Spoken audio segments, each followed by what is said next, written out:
Good morning and welcome to Family Computer Center. In this video, we are going to discuss about steps to save a VBA file. This is a workbook which is having some macro in it. Now my problem is like I want to save this workbook. So usually when you want to save your Excel workbook, you'll be going to File and you click on Save. Then you might be choosing Browse to locate where you want to save the file. Okay.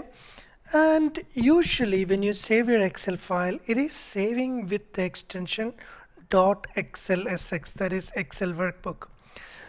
If we save a workbook which is having VBA code with this extension, in future when you open the workbook again, that code inside that workbook is not going to work. So there is a special format which you have to choose when you are saving a workbook which is having VBA code. That is like first you give your file name. I'm just keeping my file. Then type, you open this one and choose the second option, which is Excel macro enabled workbook, and the extension will be xlsm.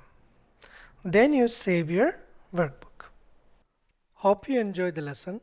Thank you so much for watching, and make sure that you subscribe to our channel so that you will not miss any further video we post.